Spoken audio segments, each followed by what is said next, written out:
فلسطین فلسطین فلسطین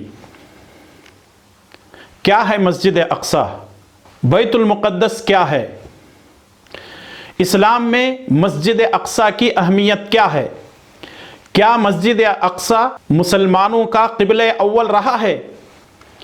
کیا حضرت عیسیٰ علیہ السلام فلسطین کی سرزمین میں نزول فرمائیں گے؟ کیا دجال کا خروج اسی سرزمین سے ہوگا؟ یہ اور اس طرح کے سوالات کے جوابات کو جاننے کے لیے جڑے رہیے ہمارے ساتھ اسلامیات چینل۔ بسم اللہ الرحمن الرحیم۔ اگر ابھی تک آپ نے ہمارا چینل سبسکرائب نہیں کیا ہے تو ابھی اور اسی وقت سبسکرائب کر لیں۔ السلام علیکم ورحمۃ اللہ وبرکاتہ۔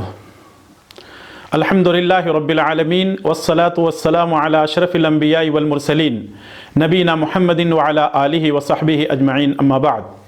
اعوذ باللہ السمیع العلیم من الشیطان الرجیم من حمزہ ونفخہ ونفثہ۔ سبحان الذی اسری بعبدہ لیلا من المسجد الحرام الی المسجد الاقصی الذی بارکنا حولہ لنریہ من آیاتنا انہ هو السمیع البصیر۔ رب اشرح لی صدری ویسر لی امری واحلل عقدۃ من لسانی یفقہوا قولی۔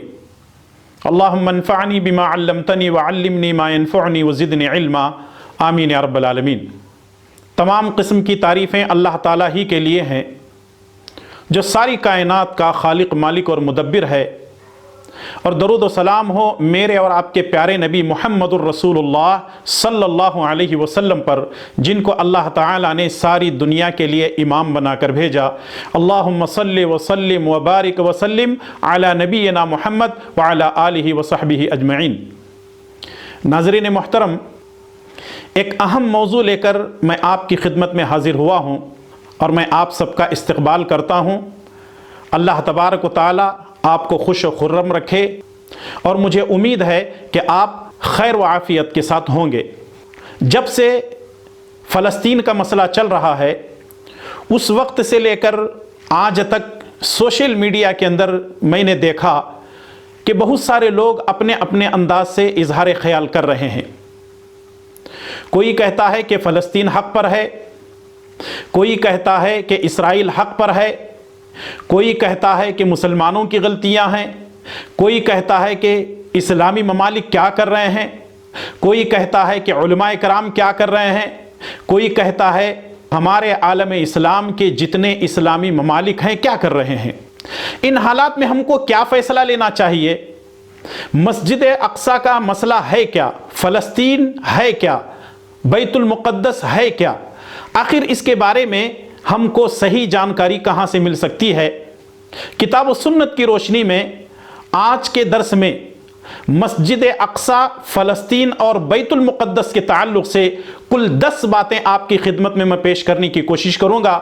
اللہ سے دعا کیجئے کہ رب العالمین ہم تمام کو حق کہنے، حق سننے اور حق پر اپنی زندگی گزارنے کی توفیق نصیب فرمائے، اور فلسطین کے مسلمانوں پر اور عالم اسلام کے جتنے مسلمان ہیں اللہ تبارک و تعالی مسلمانوں پر رحم و کرم کا معاملہ فرمائے، آمین یا رب العالمین۔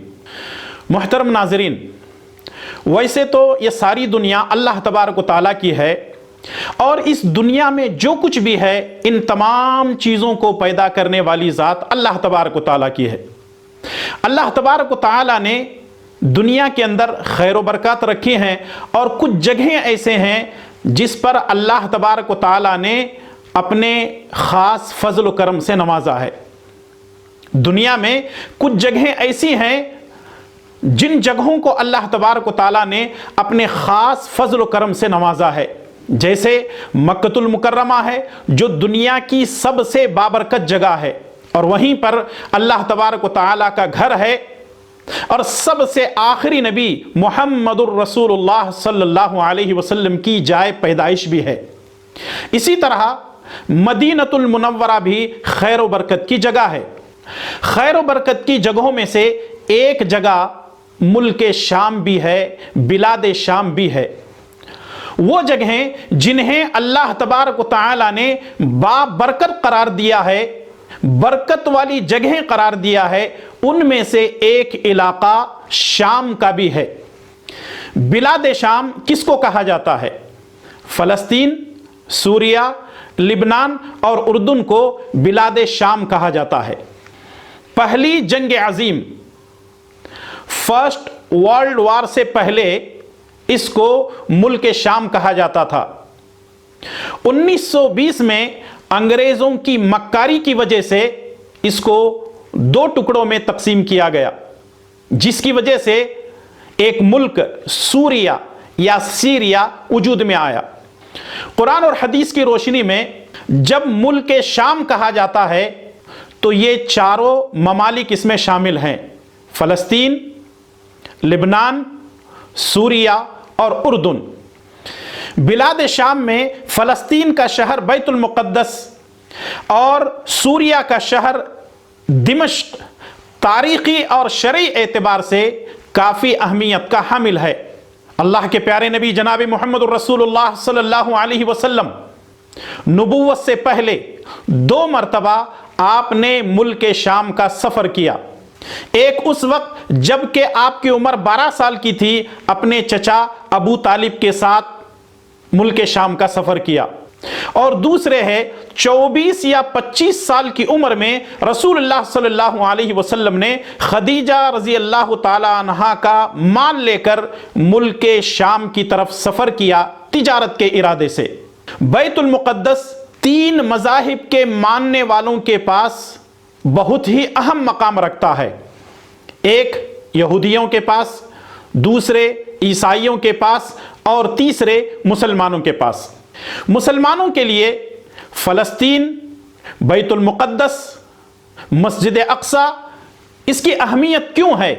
آئیے کتاب اللہ اور سنت رسول اللہ صلی اللہ علیہ وسلم کی روشنی میں آج ہم جاننے کی کوشش کریں گے انشاءاللہ تعالی۔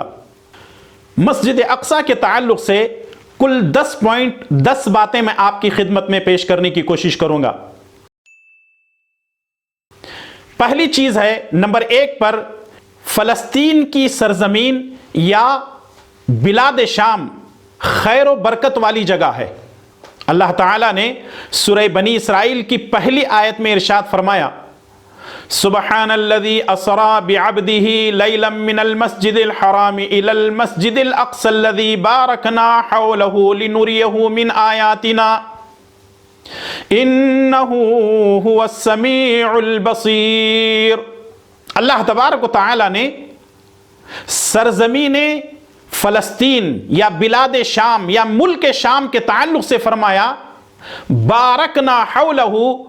اللہ تبارک و تعالی نے اس سرزمین کو باب برکت جگہ قرار دیا۔ صحیح بخاری کی روایت ہے، اللہ کے نبی صلی اللہ علیہ وسلم نے سرزمین شام کے لیے دعا کی: اللہم بارک لنا فی شامنا، اللہم بارک لنا فی یمننا۔ اے اللہ، ملک شام میں برکت عطا فرما، ملک یمن میں برکت عطا فرما۔ اس سے یہ بات ہمیں معلوم ہوتی ہے کہ سرزمین شام برکتوں والی جگہ ہے۔ ملک شام کی دوسری خوبی اور خصوصیت یہ ہے کہ روئے زمین پر اللہ کا دوسرا گھر مسجد اقصی یہیں پر ہے۔ اللہ تبارک و تعالیٰ کا پہلا گھر کعبۃ اللہ ہے اور دوسری مسجد مسجد اقصی یہیں پر بنائی گئی۔ پہلے گھر کے بارے میں آپ کو معلوم ہے، اللہ تبارک و تعالیٰ نے سورہ آل عمران کے آیت نمبر 96 میں ارشاد فرمایا: ان اول بیت وضع للناس للذی ببکۃ مبارکا وہدی للعالمین۔ سب سے پہلے خانہ کعبہ کو بنایا گیا اور پھر اس کے بعد دوسری مسجد مسجد اقصی بنی۔ صحیح بخاری اور صحیح مسلم کی روایت، ابو ذر غفاری رضی اللہ تعالیٰ عنہ فرماتے ہیں کہ میں نے رسول اللہ صلی اللہ علیہ وسلم سے سوال کیا: اے اللہ کے نبی صلی اللہ علیہ وسلم، سب سے پہلے کون سی مسجد بنی؟ تو رسول اللہ صلی اللہ علیہ وسلم نے فرمایا: کعبۃ اللہ۔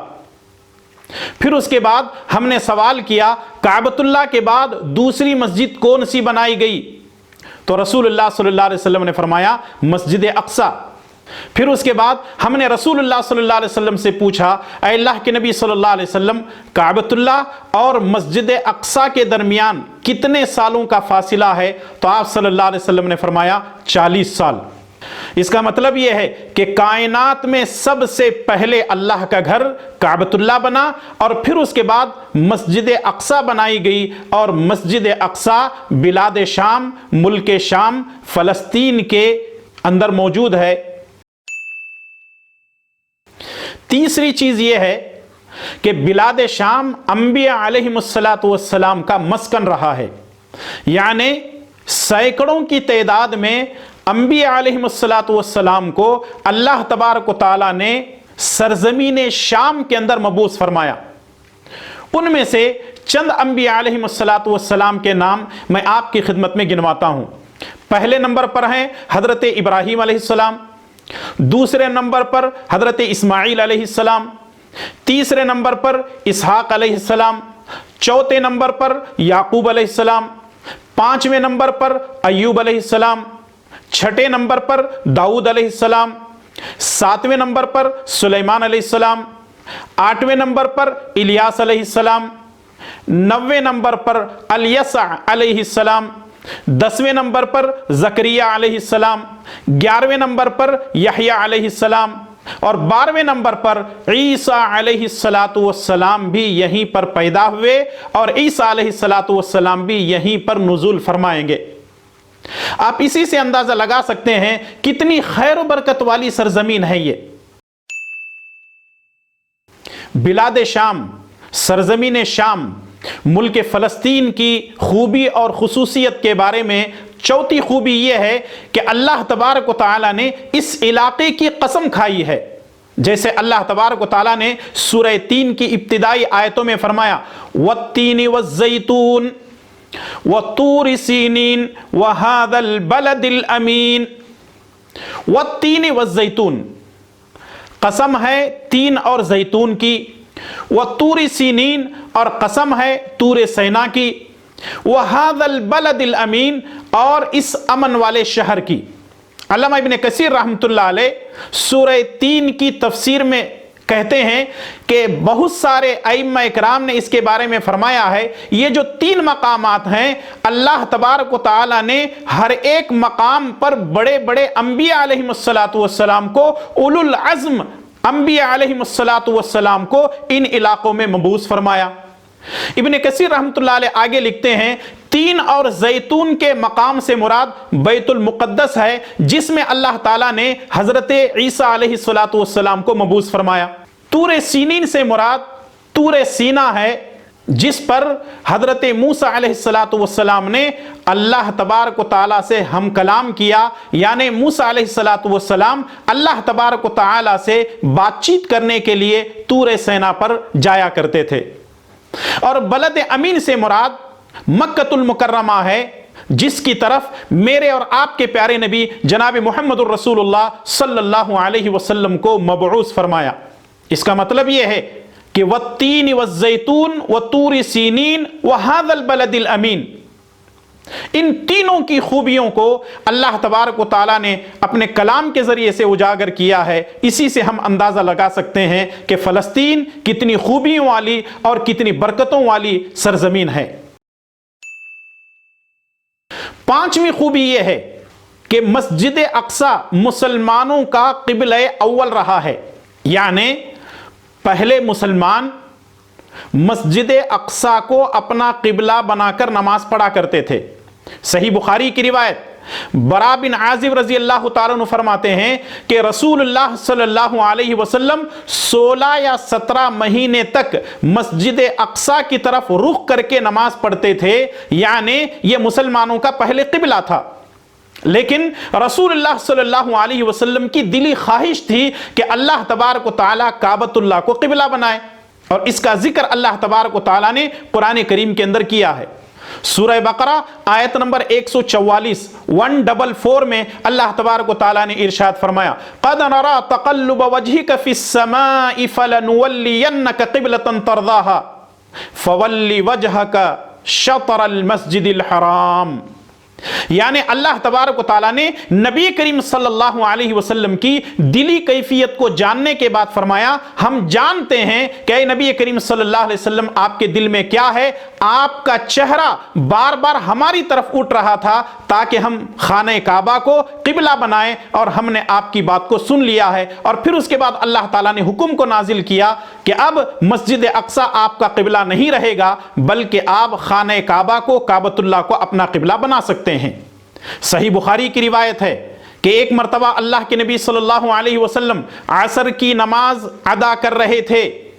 قبلے کی تبدیلی کے بارے میں اللہ کے نبی صلی اللہ علیہ وسلم پر جب حکم نازل ہوا تو رسول اللہ صلی اللہ علیہ وسلم نے عصر کی نماز کعبۃ اللہ کی طرف رخ کر کے آپ نے نماز پڑھائی. بعض صحابہ کرام کو پتہ نہیں چلا. فجر کی نماز صحابہ کرام مسجد اقصی کی طرف رخ کر کے نماز پڑھ رہے تھے. ایک صحابی نے دیکھا کہ انہوں نے ابھی کعبۃ اللہ کو اپنا قبلہ نہیں بنایا ہے، مسجد اقصی کی طرف رخ کر کے نماز پڑھا رہے ہیں، تو انہوں نے اعلان کیا کہ رسول اللہ صلی اللہ علیہ وسلم پر یہ حکم نازل ہو چکا ہے، اب مسجد اقصی ہمارا قبلہ نہیں ہے بلکہ خانہ کعبہ ہمارا قبلہ ہے. تو صحابہ کرام نماز کے دوران ہی وہ پلٹ جاتے ہیں، امام کی جگہ مقتدی اور مقتدی کی جگہ امام آ جاتے ہیں. آج بھی وہ مسجد مدینۃ المنورہ میں موجود ہے جس کو مسجد قبلتین کہا جاتا ہے. جو لوگ حج یا عمرے پر جاتے ہیں انہوں نے اپنی آنکھوں سے دیکھا ہوگا، اور ہم آپ کو یہ مسجد دکھا رہے ہیں، اپنی آنکھوں سے آپ خود دیکھ سکتے ہیں. سرزمین شام کی خصوصیات کے بارے میں چھٹی چیز وہ یہ ہے کہ زیادہ ثواب حاصل کرنے کے ارادے سے مسجد اقصی کی طرف سفر کرنا جائز ہے. جیسے صحیح بخاری اور صحیح مسلم کی روایت ہے، اللہ کے نبی صلی اللہ علیہ وسلم نے ارشاد فرمایا لا تشد الرحال الا الى ثلاثه مساجد المسجد الحرام ومسجد الرسول ومسجد الاقصی. 3 مسجدوں کی طرف سفر کرنا جائز ہے، یعنی 3 مسجدوں کی طرف آپ زیادہ اجر و ثواب حاصل کرنے کے ارادے سے، نمازیں پڑھنے کے ارادے سے، عبادت کرنے کے ارادے سے آپ وہاں جا سکتے ہیں.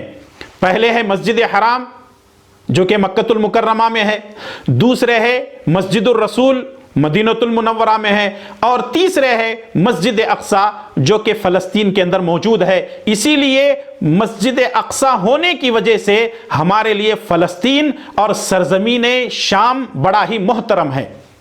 اور آپ کو یہ بات معلوم ہونی چاہیے کہ مسجد حرام میں ایک نماز پڑھنے کا 1,00,000 نمازوں کے برابر ثواب ہے، اور مسجد نبوی میں ایک نماز پڑھنے کا 1,000 نمازوں کے برابر اجر و ثواب ہے. اور اگر کوئی شخص مسجد اقصی میں نماز ادا کرتا ہے تو ماشاءاللہ 250 نمازیں ادا کرنے کا اجر و ثواب اس کے نامہ اعمال میں لکھا جائے گا. یعنی یہ 3 بڑی بابرکت مسجدیں ہیں اور اس کی طرف سفر کرنا جائز ہے، اور اس کی خصوصیات، اس کی خوبیاں آپ کے سامنے پیش کی جا چکی ہیں. بعض احادیث میں مسجد اقصی میں نماز پڑھنے کا اجر و ثواب 500 نمازوں کے برابر بھی لکھا گیا ہے، لیکن اہل علم نے کہا ہے کہ یہ حدیثیں صحیح نہیں ہیں، ضعیف ہیں. لیکن بعض نے کہا ہے، ابن خزیمہ رحمۃ اللہ علیہ کہتے ہیں کہ ایک روایت حسن درجے کو پہنچتی ہے، واللہ اعلم بالصواب. اور ایک اور حدیث میں آپ کی خدمت میں پیش کرتا چلوں، سنن نسائی صحیح الجامع کی روایت ہے. شیخ البانی رحمۃ اللہ علیہ نے اس روایت کو صحیح کہا ہے. اگر کوئی شخص مسجد اقصی میں نماز پڑھنے کے لیے جاتا ہے تو اللہ تبارک و تعالیٰ اس کے گناہوں کو معاف کر دیتا ہے. اللہ کے پیارے نبی جناب محمد الرسول اللہ صلی اللہ علیہ وسلم فرماتے ہیں کہ جب سلیمان بن داؤد علیہ السلام بیت المقدس کی تعمیر سے فارغ ہوتے ہیں تو وہ اللہ تبارک و تعالیٰ سے 3 دعا کرتے ہیں. سلیمان بن داؤد یعنی داؤد علیہ السلام کے بیٹے سلیمان علیہ السلام. اور آپ کو معلوم ہونا چاہیے سلیمان علیہ السلام کے باپ داؤد ہیں، داؤد علیہ السلام خود ایک نبی ہیں، اور سلیمان علیہ السلام ان کے بیٹے یہ بھی نبی ہیں. یعنی سلیمان علیہ السلام نے اللہ تبارک و تعالیٰ سے 3 دعائیں کی. پہلی دعا یہ کی، یا اللہ میرے فیصلے تیرے فیصلے کے مطابق ہوں، یعنی درست ہوں، یعنی جو بھی میں فیصلے کروں وہ بالکل صحیح فیصلے ہوں اور تیرے فیصلے کے مطابق ہوں. دوسری دعا سلیمان علیہ السلام نے یہ کی کہ اے اللہ تبارک و تعالی مجھے ایسی حکومت عطا فرما میرے بعد ایسی حکومت کسی کو نہ ملے۔ اور تیسری دعا سلیمان علیہ السلام نے کی اور کہا کہ اے اللہ تبارک و تعالی جو آدمی مسجد اقصی میں صرف نماز پڑھنے کے ارادے سے آئے، اے اللہ تبارک و تعالی وہ گناہوں سے ایسے پاک و صاف ہو جائے جیسے اس کو آج ہی اس کی ماں نے جنا ہو۔ آگے نبی کریم صلی اللہ علیہ وسلم فرماتے ہیں کہ اللہ تبارک و تعالی نے سلیمان علیہ السلام کی 2 دعاؤں کو قبول کر لیا، مجھے امید ہے کہ تیسری دعا بھی قبول کر لی گئی ہوگی۔ تو معلوم کیا ہوا کہ سلیمان علیہ السلام نے یہ دعا کی تھی کہ اللہ تبارک و تعالی جو شخص مسجد اقصی میں نماز پڑھنے کے ارادے سے آتا ہے، اے اللہ تبارک و تعالی اس کے گناہوں سے اس کو ایسے پاک و صاف کر دے جیسے آج ہی اس کی ماں نے اس کو جنا ہے۔ تو اس کا مطلب یہ ہے مسجد حرام کی طرف ہم سفر کر سکتے ہیں، یہ جائز ہے۔ مسجد نبوی کی طرف نماز پڑھنے کے ارادے سے سفر کر سکتے ہیں، یہ جائز ہے۔ اور مسجد اقصی کی طرف جو کہ فلسطین میں ہے، یہاں ہم سفر کر سکتے ہیں، یہ جائز ہے۔ ان 3 مسجدوں کے علاوہ کسی اور مسجد کی طرف سفر کرنے کی اجازت اسلام نے ہم کو نہیں دی ہے۔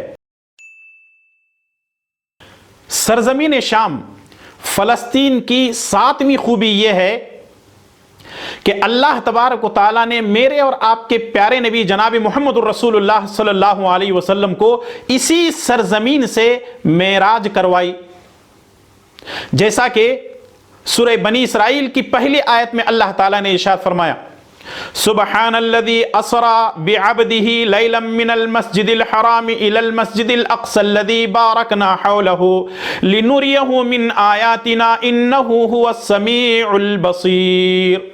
سبحان الذی، پاک ہے وہ ذات، اسرا جس نے معراج کروائی، اسرا کروائی، بعبدہ اپنے بندے سے، لیلن ایک ہی رات میں، من المسجد الحرام الی المسجد الاقصی، مسجد حرام سے مسجد اقصی تک، الذی بارکنا حولہ، اور ہم نے اس کے ارد گرد برکتیں رکھی ہیں، لنریہ من آیاتنا، تاکہ ہماری نشانیاں ہم ان کو بتا سکیں، انہ هو السمیع البصیر، بے شک وہ سننے والا اور جاننے والا ہے۔ رسول اللہ صلی اللہ علیہ وسلم کو معراج کیسے کروائی گئی اس کی ایک لمبی تفصیل ہے، مختصر یہ ہے کہ اللہ تبارک و تعالیٰ نے جبرائیل علیہ السلام کو بھیجا۔ جبرائیل علیہ السلام مکۃ المکرمہ میں نبی کریم صلی اللہ علیہ وسلم کے پاس آئے، رسول اللہ صلی اللہ علیہ وسلم کو جگایا، آپ کے سامنے براق ایک جانور رکھا گیا اور رسول اللہ صلی اللہ علیہ وسلم اس پر سوار ہوئے۔ یہ جانور مکۃ المکرمہ سے نکلا، یہ فلسطین کی سرزمین مسجد اقصی پہنچا۔ مسجد اقصی میں تمام انبیاء علیہم السلام موجود تھے، لیکن امامت کی جگہ خالی تھی۔ مسند احمد کی روایت ہے کہ جبرائیل علیہ السلام نے مجھے امامت کرنے کا حکم دیا، میں نے تمام انبیاء علیہم السلام کی امامت کی۔ یہاں تھوڑی دیر کے لیے رکیے اور غور کیجئے کہ اللہ کے نبی محمد الرسول اللہ صلی اللہ علیہ وسلم میرے اور آپ کے پیارے نبی امام الانبیاء ہیں، امام الانبیاء ہیں، آپ نے نبیوں کی امامت کرائی، آپ امام اعظم ہیں۔ رسول اللہ صلی اللہ علیہ وسلم نے تمام نبیوں کی امامت کرائی۔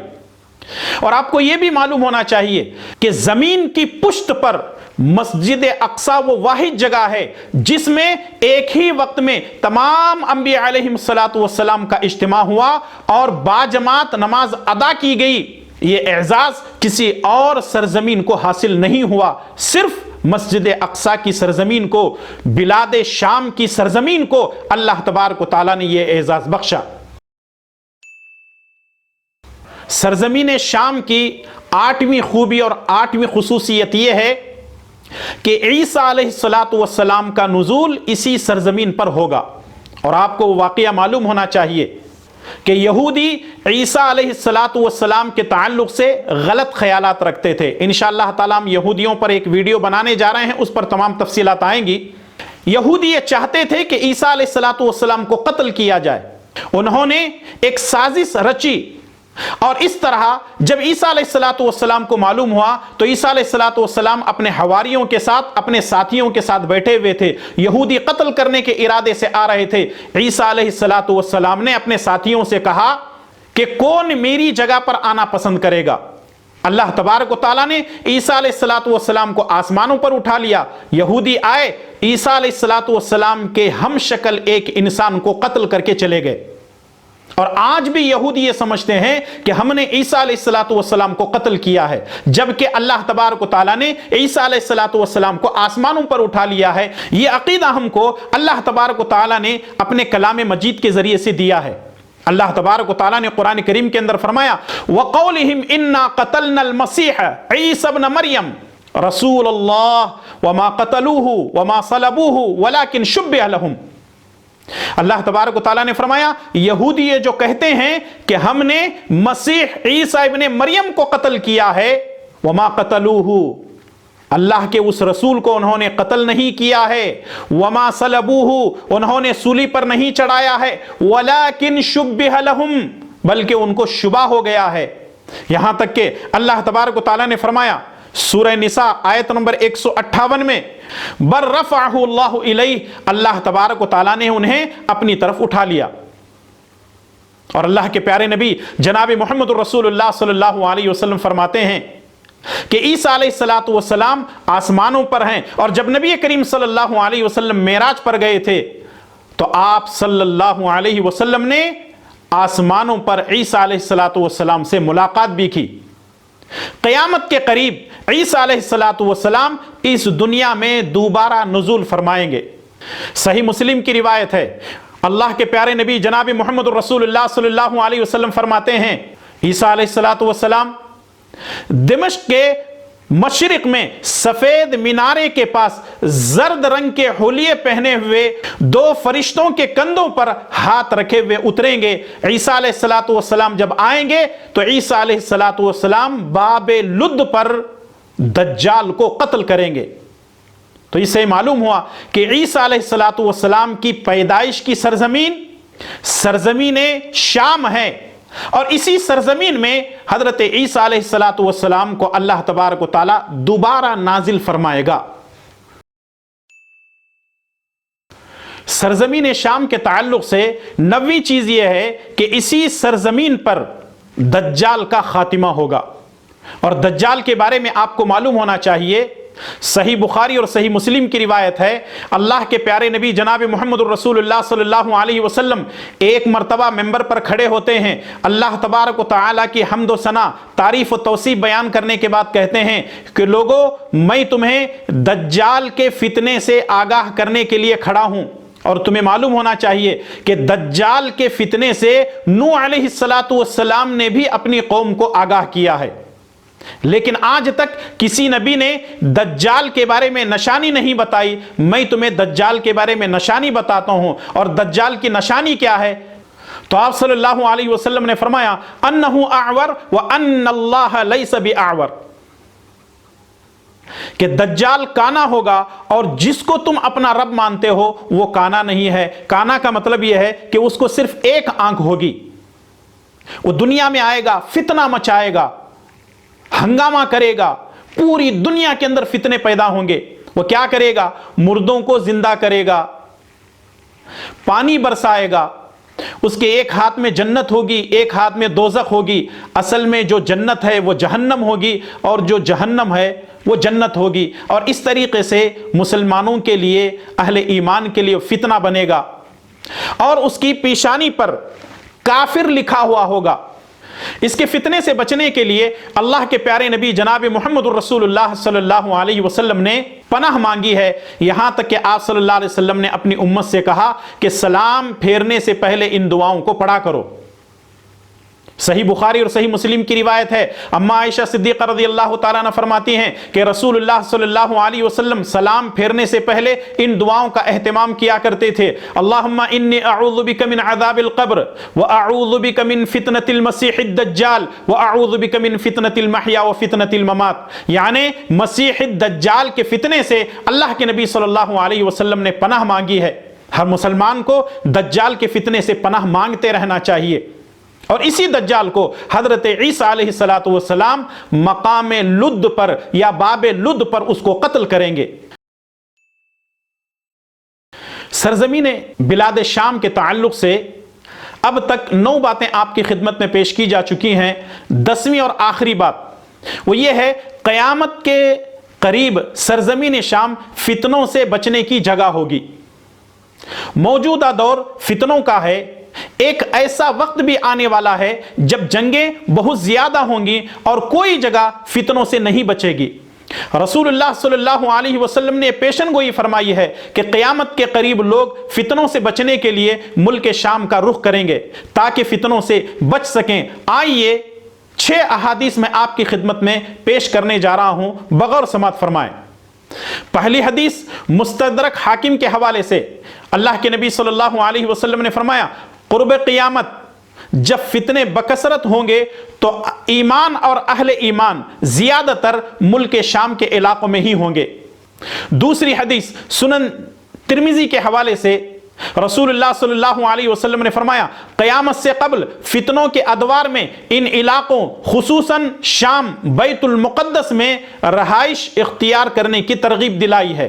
یعنی آپ نے فرمایا کہ جب فتنے زیادہ ہوں گے مومنوں کو چاہیے کہ وہ سرزمین شام میں جائیں، بیت المقدس کے علاقے میں جائیں تاکہ فتنوں سے وہاں محفوظ رہ سکیں۔ تیسری حدیث جامع ترمذی کے حوالے سے شیخ البانی رحمۃ اللہ علیہ نے اس روایت کو صحیح کہا ہے۔ اللہ کے نبی صلی اللہ علیہ وسلم نے فرمایا، شام کے لیے خوشخبری ہے، اللہ کے فرشتوں نے ان پر حفاظت کے لیے اپنے پروں کو پھیلا رکھے ہیں۔ یہ بھی ایک بہت بڑی فضیلت والی حدیث ہے۔ رسول اللہ صلی اللہ علیہ وسلم نے فرمایا، ملک شام والوں کے لیے یہ بڑی خوشخبری کی بات ہے کہ اللہ تعالیٰ کے فرشتے اس پر حفاظت کے لیے اپنے پروں کو پھیلا رکھے ہیں۔ چوتھی حدیث مستدرک حاکم کے حوالے سے شیخ البانی رحمۃ اللہ علیہ نے اس روایت کو بھی صحیح کہا ہے۔ نبی کریم صلی اللہ علیہ وسلم نے فرمایا کہ میری والدہ نے خواب دیکھا تھا کہ ان سے ایک نور نکلا جس سے شام کے محلات روشن ہو گئے۔ پانچویں حدیث سنن ابو داؤد کے حوالے سے اللہ کے نبی صلی اللہ علیہ وسلم نے فرمایا، فتنوں کے زمانے میں اہل اسلام کی مختلف علاقوں میں مختلف جماعتیں اور لشکر ہوں گے۔ اس دور میں آپ صلی اللہ علیہ وسلم نے شام اور اہل شام کے لشکر کو اختیار کرنے کی ترغیب دلائی، کیونکہ اس دور میں ان کی حفاظت کی ذمہ داری اللہ تعالیٰ نے لی ہوگی اور یہ امام مہدی اور عیسیٰ علیہ السلام کا لشکر ہوگا۔ چھٹی اور آخری حدیث سنن ابو داؤد کے حوالے سے رسول اللہ صلی اللہ علیہ وسلم نے فرمایا، قرب قیامت مسلمانوں کا خلافت اسلامیہ کا مرکز اور محور یہی ارض مقدسہ ہوگی، یعنی سرزمین بلاد شام یہ مسلمانوں کے لیے خلافت اسلامیہ بنے گا۔ کیوں کہ اس وقت مدینہ مکہ ویران ہو جائیں گے جیسا کہ احادیث کے اندر موجود ہے، لیکن ملک شام اللہ تبارک و تعالیٰ یہاں جو بھی جائیں گے ان کی حفاظت فرمائے گا۔ محترم ناظرین، یہ 10 پوائنٹس تھے، 10 باتیں تھیں جو فلسطین کے تعلق سے آپ کی خدمت میں پیش کی گئی ہیں۔ ایک مسلمان کو یہ جاننا ضروری ہے کہ فلسطین سے ہمارا کیا تعلق ہے، اور ان 10 پوائنٹ کو میں نے آپ کے سامنے اس لیے رکھا ہے تاکہ آپ اس چیز کو جانیں کہ اللہ اور اس کے رسول صلی اللہ علیہ وسلم نے ارض مقدسہ کے لیے کیا بیان فرمائی ہے۔ یہ بابرکت زمین ہے، انبیاء کی زمین ہے، عیسیٰ علیہ السلام کے نزول کا زمین ہے، اور قیامت کے قریب یہی محشر بھی بپا ہوگا جیسا کہ اور احادیث کے اندر شامل ہے۔ ان حالات میں ہم مسلمانوں کے لیے کیا کر سکتے ہیں؟ ہم فلسطینی مسلمانوں کے ساتھ ہیں جن کو مارا اور پیٹا اور کاٹا جا رہا ہے۔ ہم ان کے لیے دعائے خیر کرتے ہیں کہ اللہ تبارک و تعالی فلسطین کے مسلمانوں کی حفاظت فرما، اور بلاد شام کے مسلمانوں کی حفاظت فرما، اور پوری امت مسلمہ کی حفاظت فرما، اور ہم تمام کو ہر قسم کی آفتوں، بلاؤں، مصیبتوں، پریشانیوں سے محفوظ فرما۔ آمین یا رب العالمین۔ وصلی اللہ علی نبینا محمد وعلی آلہ وصحبہ اجمعین۔ والسلام علیکم ورحمۃ اللہ وبرکاتہ۔